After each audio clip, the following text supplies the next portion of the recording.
فیصلہ ہو چکا ہے۔ اب باقی رہ گئے مسلمان، ان میں نیک بھی ہیں، ان میں گناہگار بھی ہیں، ان میں منافق بھی ہیں، اور ان کے لیے ایک اور مرحلہ شروع ہونے والا ہے۔ جب کافروں اور منکروں کا فیصلہ مکمل ہو جاتا ہے، جب جہنم کی طرف گھسیٹے جانے کی چیخیں میدان محشر کی فضا میں تحلیل ہو جاتی ہیں، تب ایک لمحے کے لیے خاموشی چھا جاتی ہے، ایسی خاموشی جس میں امید اور خوف ایک دوسرے کے ساتھ سانس لے رہے ہوتے ہیں، اور اسی لمحے مسلمانوں کے درمیان ایک سرگوشی پھیرتی ہے، ایک سوال، ایک لرزتا ہوا سوال۔ ہمیں کچھ نہیں معلوم، ہمارا کیا ہوگا؟ ہم جہنم والے ہیں یا جنت میں جائیں گے؟ اللہ تعالیٰ سب سے پہلے ایک ایسا فیصلہ سناتا ہے جو رحمت کی انتہا ہے، ایک ایسا اعلان جو میدان محشر میں روشنی کی پہلی کرن بن کر اترتا ہے، اور وہ اعلان یہ ہوتا ہے کہ میری امت میں سے 70,000 بندے ایسے ہیں جو بلا حساب جنت میں داخل کیے جائیں گے۔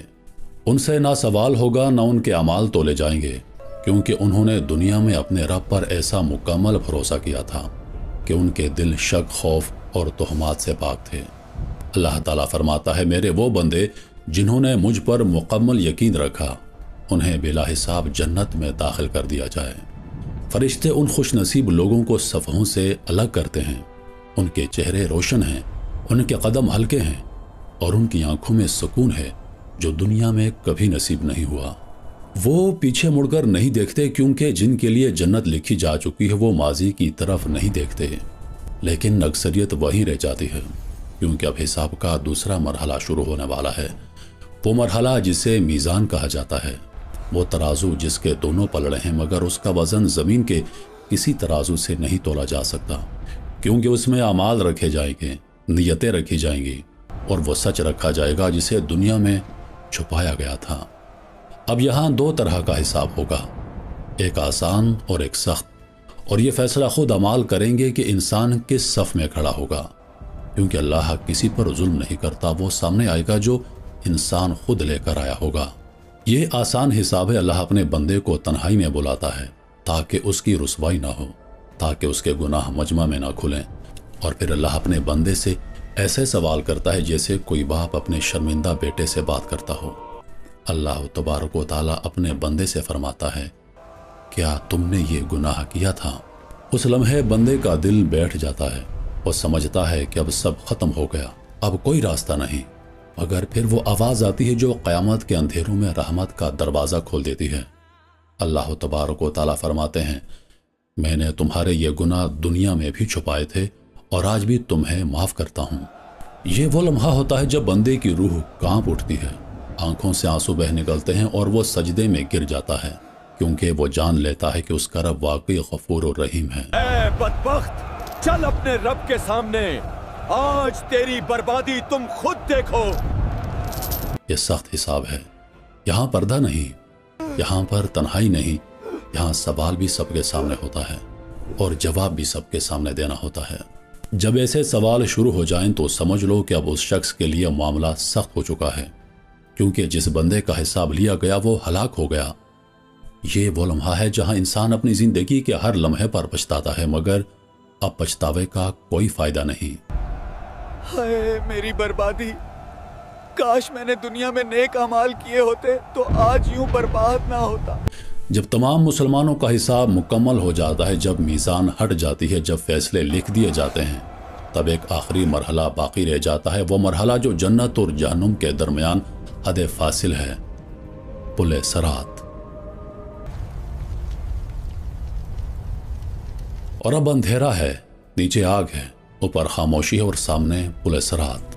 جب میزان اٹھا لی جاتی ہے، جب فیصلے ثبت ہو جاتے ہیں، جب کسی کے چہرے پر امید کی ہلکی روشنی ہوتی ہے اور کسی کے وجود پر خوف کا مکمل اندھیرا، تب انسان کو بتایا جاتا ہے کہ ابھی انجام نہیں آیا، ابھی فیصلہ مکمل نہیں ہوا، کیونکہ اب ایک ایسا راستہ باقی ہے جسے پار کیے بغیر نہ جنت ممکن ہے اور نہ انجام سے نجات، اور وہ راستہ ہے پل صراط۔